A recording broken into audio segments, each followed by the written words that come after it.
Hello, and welcome to Waffly Bollocks, the wrestling podcast that would let Julia Hart spit black mist in our face, and we would say thank you.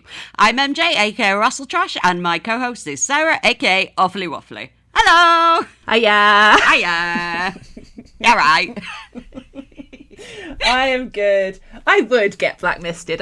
Not to get too too fetishy about it, but fuck it, missed me. I'm not here for it. See, I'm thinking it just wouldn't do anything to me because I'm already there a is goth. that. Already a I'm already a miserable goth. What are you gonna do?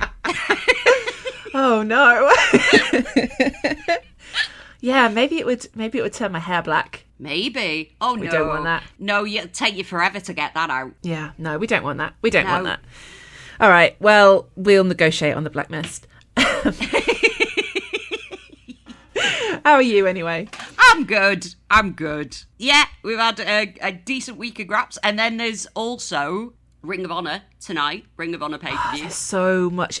Wasn't there 2 Ring of Honor episodes this week as well? There was like a special one. A special one on Tuesday, and then there was one last night, which I haven't watched yet. Never in a million years am I going to catch up. This is a nightmare. They've added, like, they added some matches, I believe, last night as well. On last night's episode, they added some more matches to the pay-per-view. So I think we've got Mark Davis versus Shelwer, which would be really good. That'll be interesting, because Shelwer had those really good matches with Lee Moriarty. I think they did one on a pay-per-view and then one on an episode, and they were both really good. So we've got that, and various other things have been added to the card as well. Various other things. I think the most recent thing I've seen was Lio Rush versus Alan Angels. Whatever episode that was on, I've seen at least half of that episode. Yes, I watched that one last week, yeah. I'm just looking at what's on the card as well. Lee Moriarty versus Ace Austin has been added, so that would be fun. For the Pure Rules title. We're leading up to Lee versus Nigel, aren't we? I'll believe you, because I I hate it, because every time I watch Ring of Honor, I'm like, oh yeah, this is the one I like, and then I don't get time to do it. But that women's Survival of the Fittest looks awesome. Yes, it Got does. Athena, Maya World, Trish Adora, Yuka Sakazaki, Billy Starks, and Zeta Steele.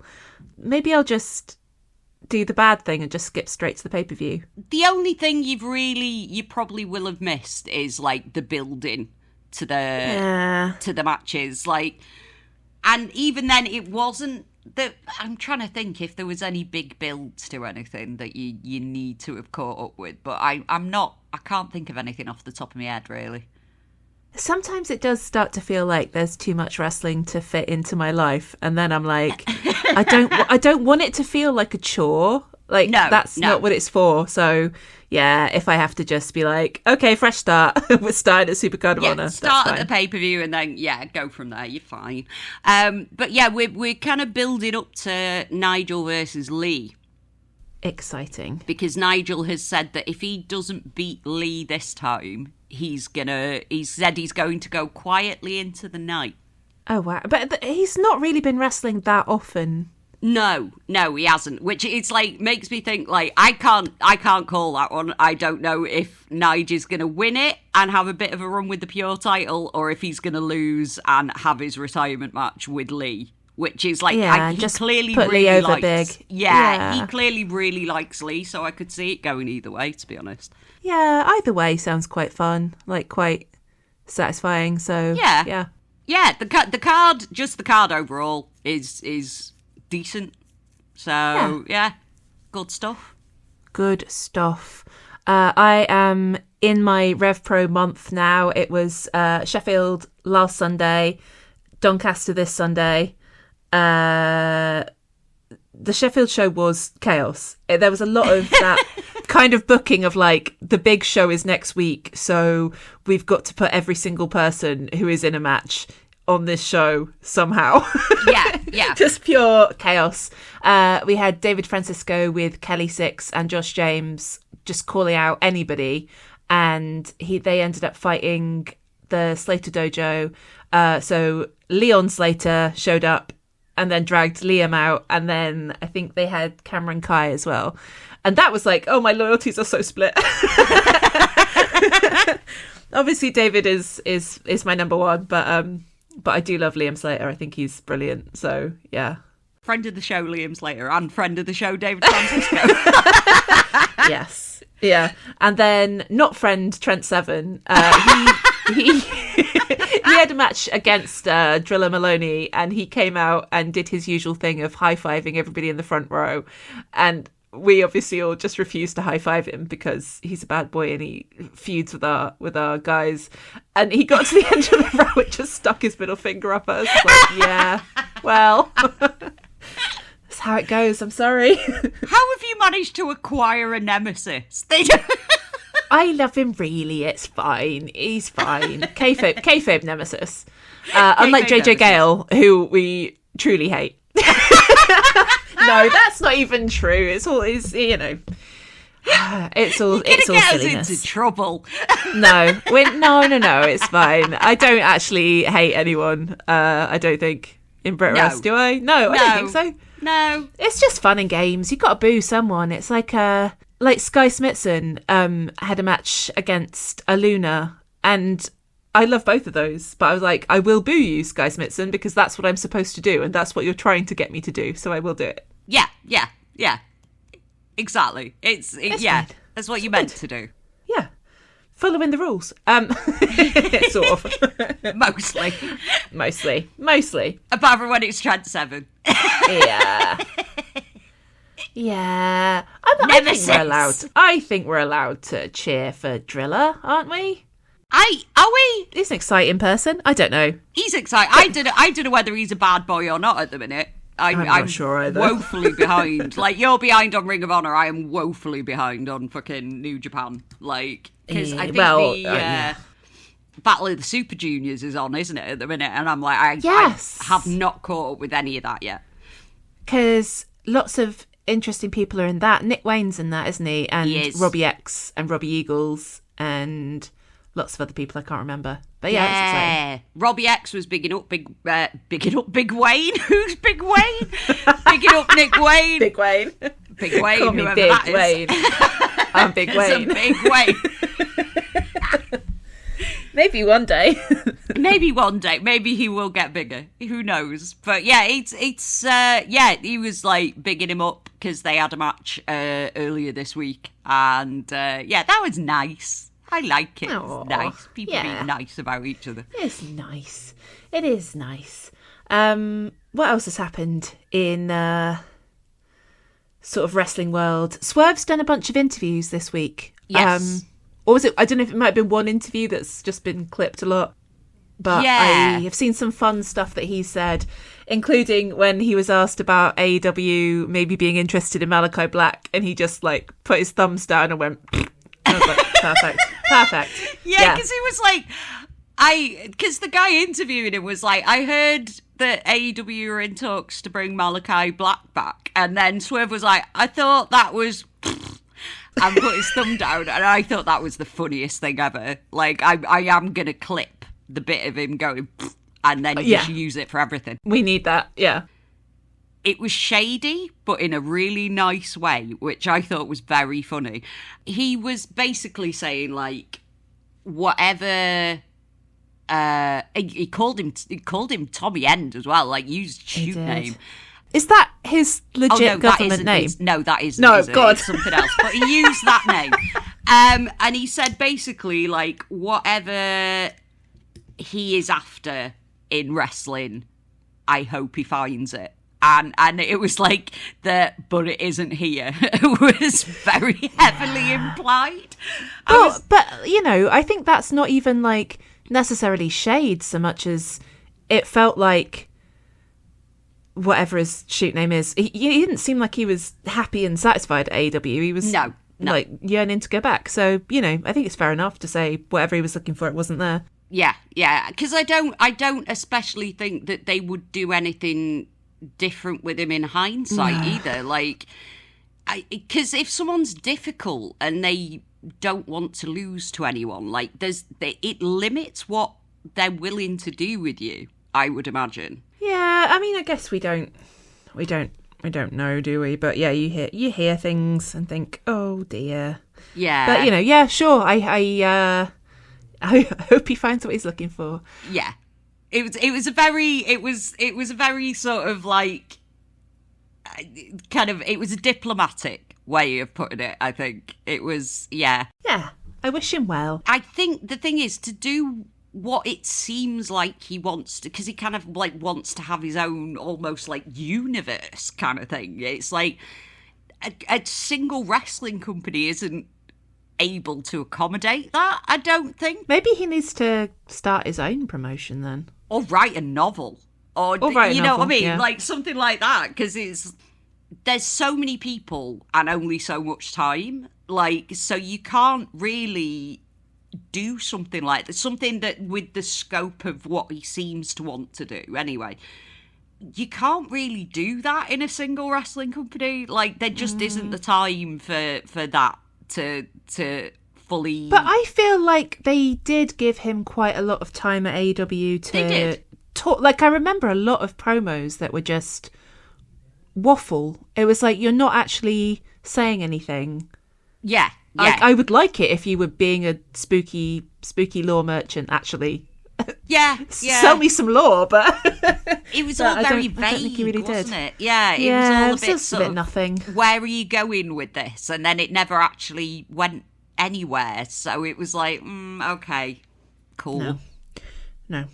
And then, like, the last thing that I've seen reported this week is that potentially we might be getting a visit from Mick Foley. Apparently so, yeah. He's a decent guy, isn't he? From what I can tell from he's a good guys lad. Of that era, he seems like the one that everybody's like, yeah, he's all right. yeah. There's not really been. I mean, aside from him being sort of very grateful to WWE for the things that he's been given, which is like I can kind of understand that, like, despite everything that they've done, but it's like he sort of basically turned down his Legends contract because of the WWE's sort of affiliation with the Trump administration and stuff. Like, he was like, I don't want my name to like attached to this anymore. So he's turned down his Legends contract. It sounds like, according to reports anyway, it sounds like AEW are interested in bringing him in for something. Because there was talk a while ago, wasn't there, about him doing something with MJF. But because he's had so many concussions over the years, Mick, he was starting doing a bit of training. And he got, like, the head wobbles that you get with concussions while he was training. So he wasn't even, like, doing any moves or anything. He was just like warming up kind of thing. So it was like it just wasn't a goer by all accounts. So I don't know if they'd bring him in for like a match, but I think they would maybe bring him in as some kind of speaky figure somehow. Yeah. Which would be fun, like, because he's great. I love Mick Foley. Well, yeah, I mean, touch wood, fingers crossed that we don't have another Jeff Jarrett incident. But I see that's the thing. I don't think he would. I don't think he'd get drawn into that kind of thing. Let's hope not. No. I think that was just a mistake of letting Jeff ad-lib on his own. Like, well, yeah, indeed. Well, you've invoked MJF, so I guess we should get to what's going on in the men's world title picture. Indeed, yeah. I feel like I needed like a jingle or something there. We don't. We're sadly lacking on jingles, aren't we? I know. I'll get me Bon Tempi out and make one. It's just me banging a keyboard with my fist. Yeah. No, I think just purely just be like yeah. So the Collision last weekend was the 1 hour second half of Collision to the one that was on the Wednesday before, but it was also Fairway to Hell, which was shot. I meant to look this up, don't know where it was, but it was an indoor golf course of some sort. Yeah, it was in Palm Springs, apparently, in Florida. but I can't remember the name of the place. But yeah, it was like a giant indoor golf course, and it looked really crazy. It looked really wild. I did think there were quite a lot of audience members who didn't seem like they would be able to see very much from where they were. I thought that, yeah, because there was like the ring, and then there was a big grass green. Yeah, and then quite there a was long way more away. seats, and they were quite a way off from, yeah. And just some weird angles as well. But, I mean, it looked cool on TV. So, in terms of world title, we had Darby versus Pac. Yes. Which was a completely deranged match. And I enjoyed, once again, Pac, Danny and Yuta doing reaction faces to crazy things happening around them. So good. I good love lads. those guys. Good lads. And it fucking... Darby took a bump onto some tables over a balcony and almost completely fucking missed the table. So it's like... Ugh! And it was a big old balcony as well. It was a bit scary. It was really high. It was kind of frightening. It was like, luckily the edge of the table kind of broke his fall before he just ate shit. How do you figure out how far you can fall off something before you're in trouble? I don't know. I feels like there's a lot of like mathematics that have to happen in your head before you do something like that, and it's like I did crazy. fail my physics A level, so don't ask me. I didn't even. I got a D in science GCSE, and that is about it. So I know. Okay, nothing. so we will not be calculating any vectors. No, no. I don't even know what that is. God. Okay. Well, and then after that match, which obviously Darby won, he was supposed to face Okada on Dynamite this week, but Okada was unavailable for some reason. I don't know if we know why or if it's just like a personal issues that he had to go back to Japan for. Okay, so we enough. don't know any more than that. We don't know. Fair enough. That's fine. Yeah, we don't need to. Yeah. So instead, Don Callis fielded Takeshita versus Darby, which is nice because it will fuel the Takeshita-Okada rivalry. Yeah. Because Okada's going to talk some shit when he gets back. Yes. As he should. Yeah, looking forward to that. And again, it was another Darby match. I don't know. Again, still not working for me. Still kind of got the ick. Takeshita did do some absolutely incredible stuff in this match. Yeah. That top rope German suplex. I can't even imagine standing on the top rope, let alone suplexing someone off it. So fucking hell. No, it's, absolutely fucking insane stuff. That's the thing. I am enjoying the matches, but I am more enjoying the opponents. But, yeah, I mean, like, I feel like I enjoy moments, but the overall matches aren't really hitting for me. I think because I don't know. I don't know whether it's a pacing thing. It doesn't feel like things escalate to me, like in the way that they normally do in a match, where it's like one person gets some offense and then the other person gets it back, and then like one has the upper hand. It just feels like it's just a sort of endurance thing. And this one ended with like 6 coffin drops in a row, and I don't know. I think I've got the whole voice of like terrible people on the internet in my head that I'm trying not to have, where they're like, spamming your finishers. But I do feel a little bit like that, though. If you just keep doing it over and over and over again, it does devalue it a little bit, maybe. Yeah. I don't know. And the thing is, there is a formula with Darby's matches, and always has been, where it's just he eats shit for like 20 minutes, half an hour, and then wins with whatever at the end. Like, so it's like, okay, sure. It's not doing a lot for me. People seem to like it, so whatever. People are having fun, so let them. But pretty much. I guess the thing that was the only story beat here really is that it does feel like Takeshita's face turn is imminent. Oh, yeah. Because MJF had given Don Callis the Dynamite Diamond ring to give to Takeshita to help him beat Darby, but when Don tried to give it to Takeshita, he refused. Yeah. I can't help but think there's going to be a split in the Don Callis family at some point soon. Like, because there is an awful lot of men in the Don Callis family. There is. Yes. Yes, and there's a couple we'll of get people to that as well. Yeah, there's a couple of people I'm thinking, are they tiring of this now? Like, because Andrade seems to be, and Takeshita definitely seems to be, and then also there's the Trent thing, where it's like whenever they're all together, he's really like over exaggeratedly going, I'm having a great time with my friends. I want to see some more of that. I miss the all Don Callis family together vignettes. I want to see a bit more chaos at the Spooky Mansion before we split them up, please. Yeah, that'd be nice. But yeah, I think there's just a couple of people who's gonna, and also with the thing that happened last week where it was basically like Rocky pointing Trent out to the faces in the ring to beat up, and it was like, yeah, there's and the meaningful looks at Orange Cassidy. I just think there's something going on there. I think we'll get to it, maybe. We live in hope. In hope.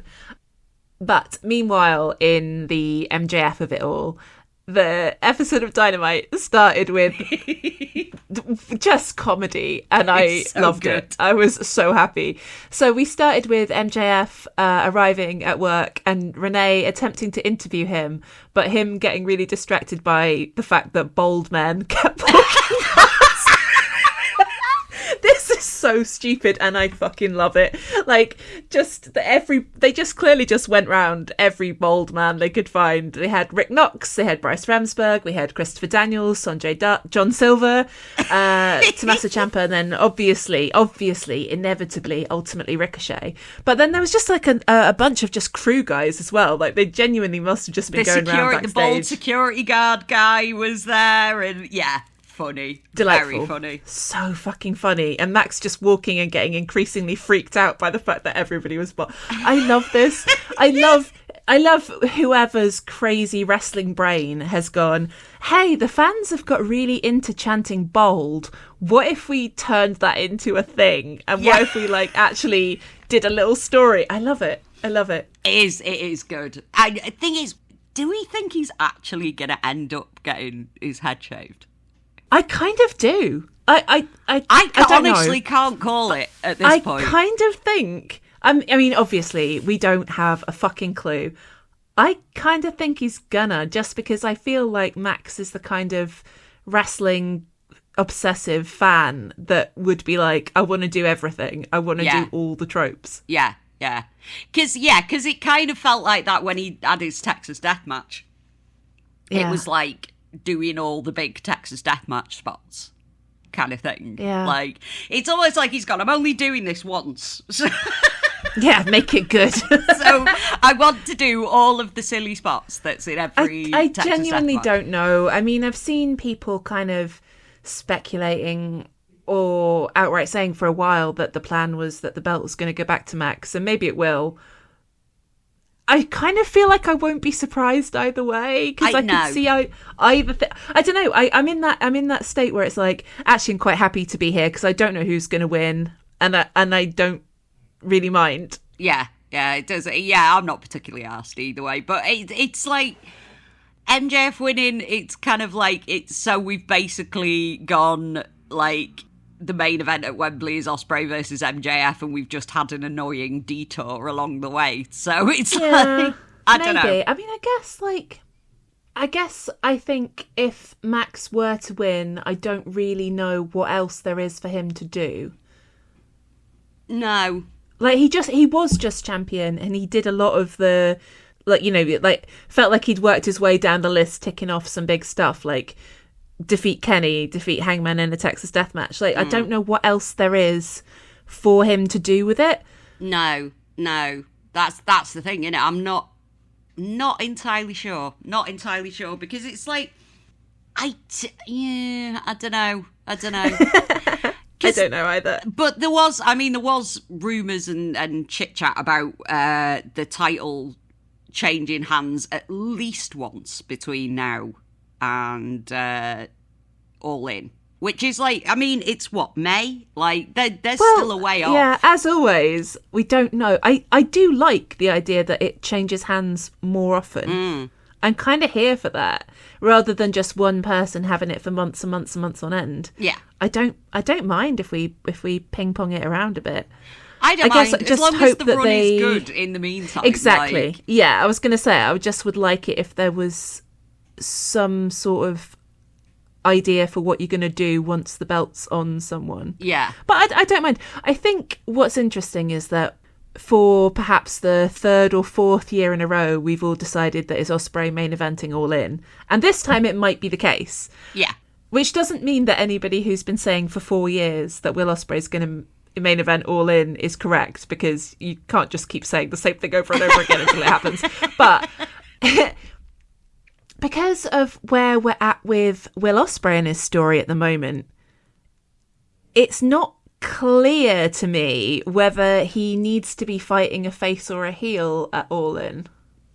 No, that's an interesting wrinkle, isn't it? Like, we're not entirely sure. We're not entirely sure how it's going to go. Although I think, I don't know, even if Will is a heel going into All In, he'll still get cheered. He's still going to get cheered regardless. So I don't know whether they would bother turning him heel if he's just going to get cheered at London anyway. But he could turn at the end of the match. He could go into it with the Death Riders, defeat a face, and then finish the show by kicking Jon Moxley in the balls. Like, you could do stuff like that. You can play. Yeah. But also Jon Moxley's not entirely a heel right now. It's all a bit nebulous. Yeah. So who knows? Moxley's just being wrestled out at the minute. It's like, I love these little vignettes of like him pep talking Will all the time. Is very good. Yes. Let's get into the Death Riders of it all and the Crispy Billy of it all. We did get another Death Riders training vignette with Ospreay doing a fucking terrifying neck bridge. I thought we'd decided that neck bridges were not a good idea. Maybe they're just not a good idea if you...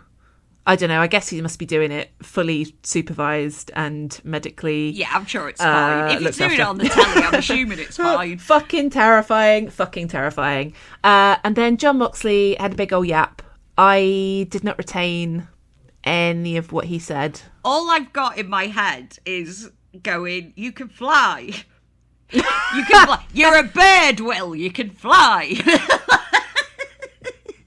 But I do really like this kind of like kayfabe transition into a more grounded wrestler that Will has done. Like I like that they've done it that way and not just been like, oh well, I've hurt my neck, so I've got to wrestle different. Like there is a kayfabe sort of story out of it, which I am enjoying.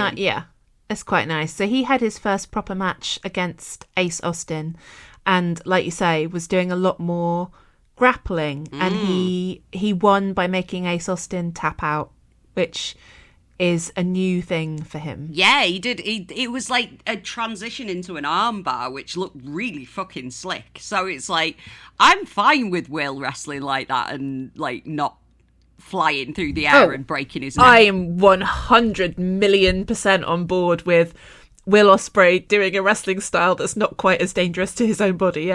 Yeah, completely. So yeah, it's good. But I do really like the fact that they've done a sort of kayfabe transition as well as like. Yeah, it's nice. Yeah, it's good. It's like they've made it make sense in the whole grand scheme of things, which I enjoy. This is the thing, isn't it? I think it's nice when the show that you're watching gives you all the information you need to understand what's going on. Like, you don't have to go away afterwards and be like, oh, okay, I've read a report that says he has to change this because of this. You're like, it's in the show. It's textual. It's in the show. That's good. Good. Yeah, like that. So maybe Will Ospreay is telling us a story and I did not need to panic last week, which is nice. After this match, Samoa Joe came out to have a word, and this is the first time that he has actually addressed Will Ospreay directly, and that we actually know that Will Ospreay knew that Samoa Joe was trying to court him. Yeah, because they had no actual conversations between themselves. It was just Joe doing this thing on camera, and it was like, has Will seen these? Does Will know? Yeah, no way to know. Interestingly, Samoa Joe brought with him Shibata and Anthony Bowens, and not Hook. don't know where Hook is. No, I don't know where Hook is. Is he? I don't know if he's injured or what, or he just wasn't there that week. No idea. Just weird though, after seeing him so often as the boss of the ops, and now it's like, well, Joe's back, we don't need you anymore. It is very that, isn't it? Yeah, it's like that was all a bit higgledy-piggledy anyway, because I think Joe was injured or something after Evolution, so it was like Joe had to go away for a bit, so it's like they just kind of had to do something, so that's what they did. Yeah, but again, make it make sense on the show. Yeah. So that's it's fine, but Joe was like, well, you could have been on my team, but you didn't want to be on my team, so now I guess I have to fight you. And they will be fighting in the first round of the Owen Hart Foundation Championship tournament. Yeah, which is unusual. This is a bit of a shift because now we've got... like the Owen finals used to be at Double or Nothing, but now we've got the opening match at the Owen. So we've got the opening matches are at Double or Nothing, and then the final will be at Forbidden Door, and then whoever wins will challenge it All In. So we've got this thread that's going to link the next 3 pay-per-views. Yeah. And we have the full brackets, and interesting. So as we said, that the first round at Double or Nothing will be Samoa Joe versus Will Ospreay, but also Swerve Strickland versus Bandido. So that makes sense of the whole Bandido Town thread that we've had the last couple of weeks. Good. And then at some point in between, we will have Mark Davis versus Jack Perry, which is a rematch, which put a pin in that. And also Claudio Castagnoli versus Brody King. Do we think that the final then is Ospreay versus Swerve? I feel like it is, isn't it? Like probably. I think, like, looking at those names, I'm thinking, yeah, that's almost inevitable. Yeah, I was sort of resisting. I was like, I'm not gonna look too closely because I don't want to plan it all out in my head, and then either be disappointed if I don't get a match that I want, or just feel like, oh, I knew that was coming, I don't care. But just a quick glance at that, and I'm like, oh, wait, maybe I know where this is going. It's pretty obvious, isn't it? It feels pretty obvious anyway, unless... Feels it, but maybe, you never know. You never know. Upsets. Yeah, I mean, Bandido next weekend could beat Swerve. You never know. You never know. It could. Imagine if Samoa Joe beats Will Ospreay at Double or Nothing. That really would put a cat amongst the pigeons, fucking wouldn't it? Yeah. Oh God, imagine if Samoa Joe ends up champion. This is the thing, though. I'm like, because we've got another pay-per-view after Forbidden Door before All In. Have we? I thought that was it. No, there is a new one. What? There's a new pay-per-view. Did you not know about this? No. Jesus, I thought we were done. No, there is a pay-per-view called Redemption that is coming in July. So we don't know we really don't know what's going to happen, really. But yeah, so we've got the Forbidden Door. But in the meantime, like, say Darby retains at Double or Nothing. We've got this other pay-per-view in July. What if Darby gets beaten at that one? And it isn't as clear-cut as it normally is. Who knows? Anything could happen. I like that, though. I because it's like, people have been saying for, like, since fucking December or something that it's going to be Will versus MJF in the fucking main event at Wembley, and it's like, I would like it if it was just something completely fucking different. Like, yeah, because I don't like knowing a thing that far in advance from, like, December. Like, I don't want to know who's main eventing All In December. That's boring. I don't know why people find it, like, satisfying to know in inverted commas these things that far in advance. It's just like, where's the fun if you can't, if everything else, because it makes everything else in the meantime feel a bit redundant. So I'd rather just not know. Yeah. I'd rather not know. I would rather not know. So yeah, who knows? I think, like, Claudio versus Brody, I can't call. No. Mark Davis versus Jack Perry, I can't really call. I do think maybe we're heading for Swerve versus Brody Part 2. Ooh, yeah, maybe. Quite possibly. But then we could be wrong. We could be completely wrong. But, like, I think that there's quite a few options that would be fun in there. There is. There definitely is, yeah. Oh, because if it ends up being Mark Davis versus Ospreay, that would be interesting. Ooh. Equally, if it's Jack Perry versus Ospreay, I'm not unhappy with that bracket. Will versus Davis as a rematch would be super fun. Super fun. Because that match was great. The first one they had was brilliant. So, like, I wouldn't object to them doing that again. That'd be fun. Yeah, good shit. I'm okay with that. I think I'm good with that. And then on the women's side, things are less clear cut. Yeah, interesting one. So we have Persephone versus Hazuki. I thought Persephone was injured, but I guess maybe she's not injured so badly that she won't be back in a couple of weeks. No, I guess not. No, because there was talk that she was going to be in the world title match at Double or Nothing, and then they couldn't because she was injured. Oh, I see. But then now, maybe they're thinking it'll only be a couple more weeks. Yeah. Maybe it was like that she wasn't as injured as maybe they thought she was. Possibly. Fingers crossed. Yeah. Fingers crossed, because I want to see her back. And then we have Willow Nightingale versus Alex Windsor. That's happening at Double or Nothing. I don't know what way that's going to go. No. Then Mina Shirakawa versus Athena. And Sky Blue versus... I don't know how you say her name. Is it Sari? Sari, I think. Yeah. Yeah. I think she's also independent at the moment. I don't think she's at Stardom, whereas Hazuki is at Stardom. But yeah, I think either way. Sari at the minute is a freelancer currently. Interesting to have so many imports in there. Yeah. It is a little bit like... I don't know. It's a bit weird because there's like none in the men's. Why are we not putting our own women's roster in there? But okay, I'm interested to see. And there's no wild card in any of it this time, which there usually is. That's true. I forgot about that. Yeah. Do you think that Hangman is going to make a surprise return, or do you think we're going to end up with one of these where they basically broadcast when he's coming back? I honestly don't know. I really don't know. I guess it depends how much more time he's having off, I guess. Like, yeah. Because I mean, we don't know. We haven't got a clue why he's taking the time off or whatever. So it's like, I don't know. I don't know whether he'll be back at Double or Nothing or whether he'll be back after that. It's who knows. Well, the thing that is interesting, I guess, about the women's one is that there's no Mercedes. Yeah.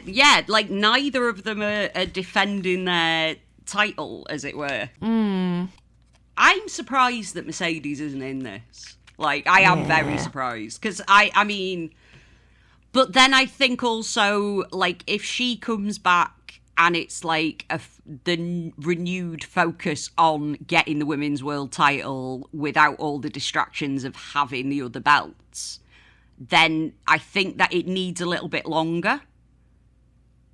Do you know what I mean? Yeah. Like, it needs a little bit longer for that story to be told when she's back on the show. So it doesn't really make sense to put her in the Owen and then have her at in the women's world title match at All In. But then it's like she might win it in the meantime. There's 3 pay-per-views between now and All In, so we don't know. Fucking hell, yeah, who knows?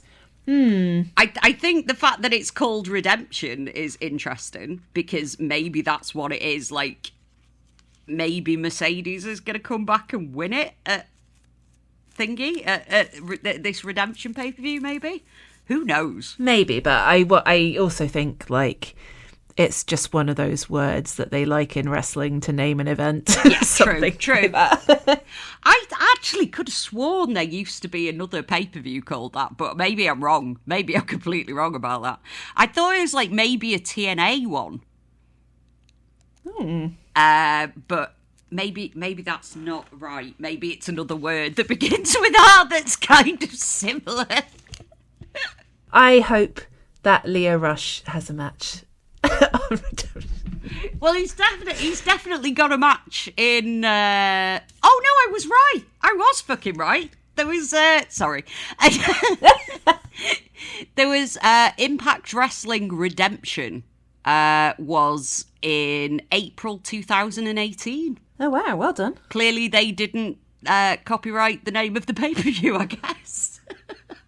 Yeah, interesting. But yeah, it does feel like what a name that you would call it, I guess. Yeah. Thing is, you can't really, if there's 3 pay-per-views between now and All In, you can't really call what's going to happen at All In. If there's like, after Double or Nothing, there's 2 more pay-per-views after that. So I would like to not call what's going to happen. Yeah. I would also like to not call what's going to happen. Because, like I've said many a time, I'm really bored of preordaining things, like people preordaining this thing is going to happen. Makes it really joyless. Yeah. But yeah, interesting to see what happens. We shall see. We shall see. Yeah. Elsewhere, also leading to a Double or Nothing match, we had a big party match to open Dynamite, which was Orange Cassidy, Adam Copeland, Christian Cage, and the Young Bucks versus FTR, Ciampa, and the Dogs. Yeah, a big party match. It doesn't make any sense at all, but it's cool. These matches are just ongoing chaos. Like, yeah, just stick all your guys in it. Just stick all your guys in it. Yeah. Why not? And now, as a result of this, and partly as a result of Mark Davis beating Jack Perry for the national title at Fairway to Hell, we've got a Stadium Stampede that has like 14 men. That's more than usual, isn't it? Is it normally like usual. 10? I think it's normally 10 aside, and now it's like 10 aside. No, that'd be ridiculous. It's normally 5 aside, and now it's 7 aside. I was going to say, you say 10 aside is ridiculous, but we seem to be getting there. So yeah, so as of this week, we've now confirmed that the sides are going to be Jericho and the Hurt Syndicate, plus Kenny Omega, Jack Perry, and the Young Bucks. Yeah. Unhinged. Versus The Demand, plus Andrade and Mark Davis, plus the Dogs. Yeah. Which is just a bizarre collection of men. Fuck, man. This is a completely unhinged collection of men. It is. I think the face team makes less sense. Then again, neither team entirely makes sense. Because the Dogs have kind of been attached to the Death Riders. The Don Callis family are not really attached to anything, but they seem to just be goons for hire at the moment. But the Dogs have also been doing things for the Don Callis family as well. So it's like they've kind of just attached themselves to 2 factions. But I guess the thing is, I feel like the Death Riders are going full face at some point in the imminent future. So it makes sense, if they're going to keep the Dogs heel, it makes sense for them to attach themselves to the Don Callis family, because they're still going to be like a heel faction. Yeah. We've got so many like mob bosses over in the heel world. We've got Don Callis, we've got John Moxley, and we've got Ricochet, hilariously. The fact that we're putting the Hurt Syndicate firmly on the face side still feels wrong to me, but I know that is what they think they're doing, so yeah, fine. But again, Jericho's not really, I don't know, it's a weird team, and to have the Bucks and Kenny teaming with Jericho is weird. Well, they nearly did, didn't they? They had it was the almost golden jets that we were saved from by Kenny Kane's diverticulitis. Yeah, and now it's come to collect. Yeah.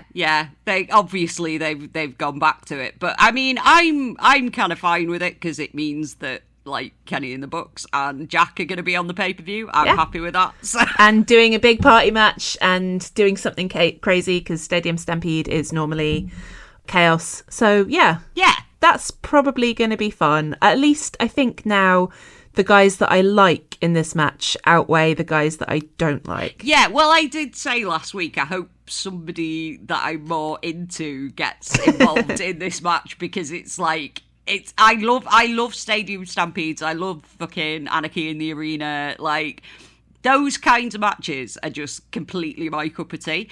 So it was just like, I hope someone I really like is in this match. And then now we've got like Kenny, the Bucks, Jack, Davis, Andrade. I mean, I like the demand as well. I like the demand very much, but it was I do too. I was a bit sort of last week, but then now they've just added a bunch of stuff that I like, so I'm into it. Now they've put the elite in it, you're like, okay. Basically, yeah. I'm easily persuaded. I'm like, here, we've put your favourites in it. Okay, fine. We've put Kenny Omega in it. Does this mean that Orange Cassidy is doing nothing at the pay-per-view? It does, doesn't it? No, because they might announce a trios match. Oh, they might. They're the trios title holders. They might have a trios title match, I would imagine. I've got so hung up on the fact that they've got this tag team title shot to cash in that we don't know when they're going to do it, that I sort of forgot that they actually had the trios titles. But the trios title is nothing. The trios title's nothing. Yeah. It's not a thing. They did have a little segment with the conglomeration where they discussed which two of them would do it, and it seems like it's going to be OC and Roddy because Kyle O'Reilly wants to go for the world title, so that's interesting. They should put the belt on Kyle. They should. That would be nice. Belt on Kyle. That would be lovely. They should put the belt on Kyle. We also saw that Willow has a pink backpack matching the others. I was delighted by that. I was like, she got a pink backpack. Hooray. Yeah. I love that. And Mark Briscoe came back. With a word of the day. And he just yelled, and then he went, arr, arr, arr, and ran off. Because that's what he does. As he does. That's what he does. Yeah, so that was nice. I haven't yet watched the Renee Paquette interview with the conglomeration. I've seen the little bit of it where Orange Cassidy claims that he only has one denim jacket, which is a fucking lie. He's got several different shades of blue and black. That man with his lying. He is a liar. Yeah. And then in other comeback news, Brian Cage also came back. Of course, he did, came to fight Kevin Knight. And he came out with Don Callis family members, Trent Beretta and Rocky Romero, who were both wearing little Miami Vice suits. And Greg was in white with a pink T-shirt, and I was just so delighted by it. They look great. Aww. They look fabulous. Bless them. Cute little guys. But then they disappeared and it was just Lance Archer interfering in the match. And that was a bit disappointing. Yeah. I thought they were going to stick around and be gremlin-y, but they didn't. Yeah. Boo. Yeah. Boo. Hang around more, please. Not enough. We're sadly lacking in gremlin behaviour just lately, I think. Apart from Lio Rush. Lio Rush might be the gremlin king now. Lio Rush is the Gremlin King for sure. But again, where's he this week? On Ring of Honor, not here. He's on Ring of Honor, and he's on the pay-per-view as well. He is. Yeah. He's got who's he got a match with? He's got AR Fox. AR Fox. That's it. Yeah. Hey. Yeah. The only Ring of Honor thread I've followed, Lio Rush. The singles match for the World Television Championship. Who was the television champion before? I thought Nick Wayne still had it, or is he relinquished it? AR Fox won it last night, which I only know because my skyline was full of people celebrating. Oh! But I'm not sure who he won it off of. It would be Nick Wayne, I think. Okay. It would, yeah, because Nick Wayne was a champ before. Oh, right. Oh, that's fun. I did. It's fun, but I feel like then probably Lio Rush is not going to immediately take it off him, which is a shame because it would be fun to see what Lio Rush did with a title. I kind of almost hope that he does. That would be brilliant. I hope he does. Give him some shiny. That would be really fun. Did you see his bit on, because on last week when Action Andretti was in, having a match, he kind of came out with his sunglasses on and was just sort of lurking at the side of the ring and then disappeared again. And then there was he put out a video afterwards because I think someone on Blue Sky had said, wouldn't it be fun if he took his glasses off? There was a bit where he took his glasses off and it turns out that he was just Blackheart wearing Lio as a skin suit, and it was that's exactly what it was. Lio put out this video where he his theme tune started playing and he took his glasses off and his eyes were still fucked and he was cackling, and I was like, yes, oh my god, I love this. Okay, I'm gonna go watch that specific thread. That's what I care about. Yeah, I like spooky stuff, and we got some good spooky stuff, as we alluded to in the opening of this episode, which was that for some reason there was a women's trios match, which was the Brawling Birds plus Shida versus the Triangle of Madness, and we got so much Tekla chaos, just spidering about, scaring the shit out of everyone. I love it, being delightful. But then she forced a disqualification by smashing Jamie Hayter with the title belt, and then Julia Hart scuttled in and misted a ref, which now means we're going to have a Goth ref. It's been decided. I hope so, but that is a referee that we don't see. I don't recognise him at all. I think he might have just been local talent and not a ref at all, to be honest. Oh, but that's really sad because I want a Goth ref. I want. But yeah, they had a bunch of different referees came running in to break up the chaos at the end of the match, and yeah, one of them got a face full of black mist. Yeah.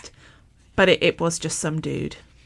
It was. I think, unfortunately, as much as we're all fantasy booking Goth ref. But I don't think he is. I think it's going to lead to nothing. But we'll see. Maybe it will. Well, the more people that Julia mists, the better, I say. I think so. It would be really fun eventually for loads of people to suddenly pop up and be evil. That would be fun. Fun. Once you've sort of forgotten about it. Like Persephone got a face full of black mist, but then she was injured, so she was off TV. But when she comes back for the Owen, she could be evil. We don't know. She might be. She might come back with a fucked up eye. You don't know. I would really love if they could get a... I mean, I guess it would fuck up everything, because if you make an evil ref, then you've then got to worry about which ref is doing which match and whether it's going to mess with other stories. But I kind of think it would be worth it. I think it would as well. I think. See, I was like, maybe it just didn't take. Maybe the mist didn't take fully, and he just comes back and he's a goth and isn't corrupted in any way. He's just a goth.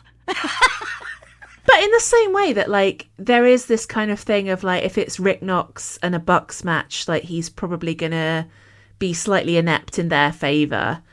Yeah, when they're heels especially, yeah. It would be fun to have a ref who, didn't punish spooky heels for doing bad things. Yeah. I think, that would be interesting if they do it. But at the same time, I'm I am not, banking on it being a thing at all. No, I think it's just no. a guy got misted. It's just one of those things where you're oh, but we could be doing a fun thing. But I understand that that's not most people's priorities. No, sadly not. But I do enjoy that we brought the mist back, and there is something. Maybe there's something to it. We shall see. Yeah, I hope so. I do like it. I don't like so much that they just sort of slapped the women's title match on the table and went, there you go, will this do? And there was no I don't know. It didn't feel like they did it very nicely. They just were right, we're doing Tekla, Shida, Jamie Hayter and Chris Statlander at the pay-per-view. There you go. I think it's because of the Persephone thing. I think because apparently it was going to be Persephone versus Tekla, but then Persephone did legit get injured. And I think maybe they thought it was a worse injury than it actually was. And she's going to be out for longer. We have been building tensions between these women. We could have done a on-air thing. They've done it before where it's someone challenges and someone else is and me. We could have done something. Yeah. All these women are on TV. We didn't have to just have it announced with nothing. We could have had a segment to lead to it. Yeah, there was no foreplay, was there? There was just no. This is the match and it's happening. It's okay, fine, I guess. Yeah. And then the TBS title also will not be defended at Double or Nothing because Willow's doing an Owen Hart match instead. Yeah. I mean, given that the TBS is a TV title, technically, fine, I guess. But it is a shame that it isn't going to be defended. I guess we might get a women's tag match on the pre-show, would be my prediction. That it'll be one of the 5-minute open challenges that they're doing. Yeah, quite possibly. Yeah. Unless they actually build to something in the next week, but I'm not holding my breath. No, don't trust them to do that at all. No. So that's a bit annoying, but I'm sure that four-way will be really fun. I hope... No, Tekla's going to win that, surely. I kind of hope she does. I kind of hope My she does. toxic spider queen will continue to reign. I think there's definitely going to be something, I think, between Shida and Stat, because they've been building that for weeks. Like, something's going to kick off with them two, surely. Yeah. I think. We'll see. Yeah, I think so. I hope so. But I mean, I was thinking, like, if they were planning for it to be a completely different match, then presumably they weren't planning to change the title. No, that does. Women, yeah, where they were like, oh, it was going to be Persephone, and I was like, so the plan probably isn't for it to change hands there anyway. So it's like, okay, cool. Okay, sure. I would like for us to do a longer build to Tekla versus Persephone that's all about her being seduced by the Triangle of Madness and considering being corrupted by the Mist. That's what I would like. Yeah, that'd be a fun way to go. Like, if they're still going to do that, if they're still going to have Tekla versus Persephone at some point, then it would be cool if they brought the Mist stuff into it. Just do it properly. Yeah. Do it properly, eh? So all that is to say that Double or Nothing is literally next week. It is. Oh my god. The pay-per-views cannot be stopped. Jesus Christ. No. They're relentless. Yeah, they have basically gone one a month now. Well, if we're adding in another one, fuck's sake. The only time there isn't going to be one is that big gap between World's End and Revolution, I think. On the plus side, because we now can just pay a subscription for my AEW that bundles everything in. Yeah. That doesn't feel as financially oppressive as it did. No.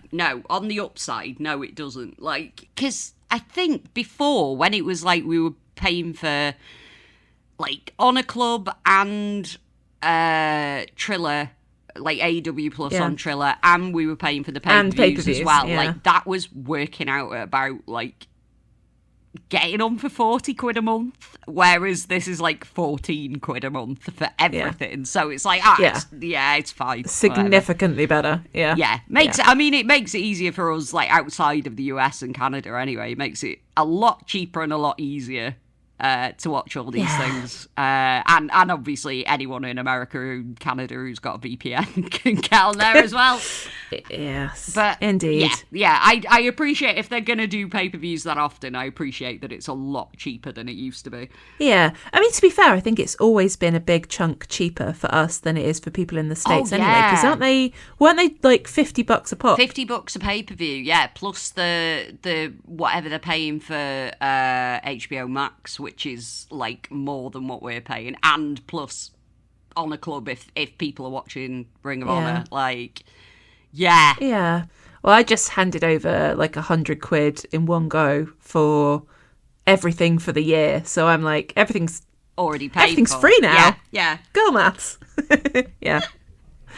Indeed. We love a bit of girl maths.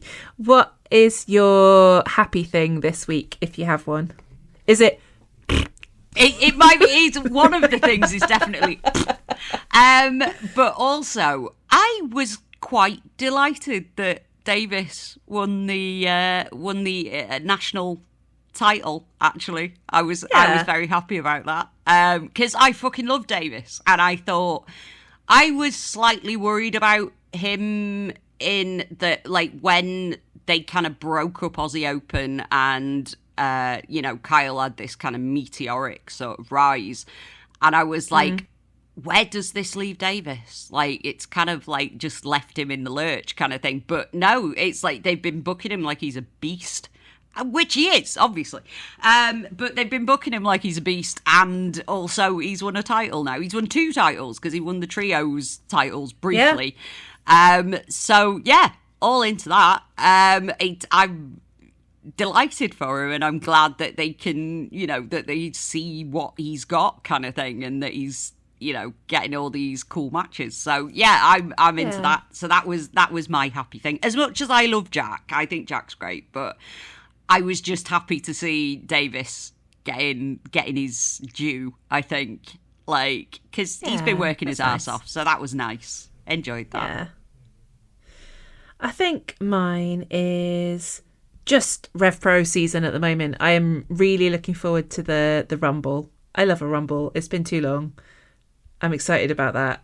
Oh, I liked that. Actually, last Sunday there was a match that was one of those inexplicable four-ways that was Shah Samuels versus Danny Black versus Kuro versus Chicago Desai, which is like deranged. No reason for this whatsoever. But just put a bunch of random guys together in a match. Hooray.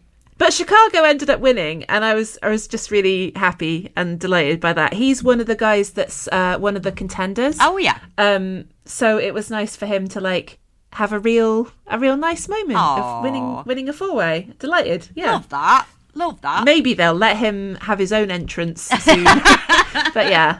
I think the current crop of contenders is really strong, and I really like that. But yeah, we have the Rumble, and David's in it, and Teeks is in it, and Driller's in it, and probably some surprises. And I don't know, my prediction at this point, and I will definitely be wrong, but I don't care. But my prediction at this point is that maybe Jay Joshua will win, because he's also entered the Rumble, even though he is the champion currently. Because the prize for winning the Rumble is the main event at Wembley, and if he enters this and wins, then he will get to call his shot. His opponent. And I sort of wonder, it being Wembley, if that might be like a AEW name. Possibly, yeah. Who knows? Ooh. Who knows? Not me. Exciting. I don't know. Anything could happen. Anything could happen. We don't know, but it that would be fun. That would be really fun. Yeah. I mean, I am obviously looking past the fact that JJ Gale has a title shot at the Rumble first, and I am assuming that he won't win. He could win, and then I don't know what would happen. But yeah, who knows? But then if he does win and Jay's in the Rumble, and Jay wins the Rumble, does that just mean that it's going to be JJ versus Jay? Yeah. Because Andy Quilton loves to book matches with people with the same name. That's why I find it so weird that when Jay Joshua goes to like Progress and people call him JJ, and I'm like, we can't be doing that. It's too close already. Too many JJs. We can't be doing that. Yeah. Interesting. Well, I guess we'll find out on Sunday and see how it goes. We will find out on Sunday. I'm excited. I mean, in theory, I would like it. I mean, I would like it if David won. I would like it if Teeks won. But yeah, anything could happen. Who can say? We will find out. Indeed. All we can do is speculate wildly, as we do. All we can do is fantasy book absolute nonsense and never get what we want. No, never. Except sometimes when we do. But yeah, that Wembley show does already have Young Guns versus FTR, so it's not outside of possibility that there could be another big. I feel like if Ospreay is doing likely main event at All In, then it probably wouldn't be him. But I don't know. Who knows? I can't do wrestling maths. He could be insane and do both. But like, I mean, I feel like he would probably consider that, but I wonder if Tony Khan would say, hell no. Yeah, because I mean, obviously, like I think it's on the Friday or the Saturday, isn't it? So it's like you can't risk if he is in the main event at Wembley, they're not going to risk. I would not be letting anyone in the main event do anything the day before. No.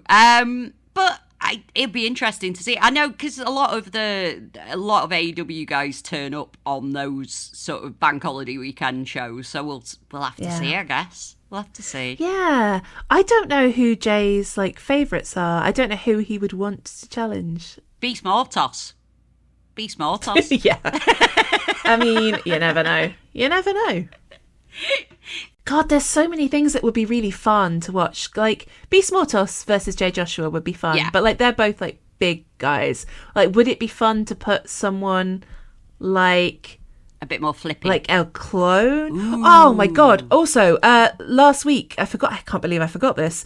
There was that GWF show that had Ares, not as El Clone, but as Ares, show up and have a match against TK Cooper, which was fucking transcendent, amazing, brilliant. Ooh, loved it. I need to go back and watch this because it's all on YouTube, isn't it? It is on YouTube. I am behind GWF because I watched the last big show that they did, I think, and then I haven't watched this one, so I need to go back and watch it.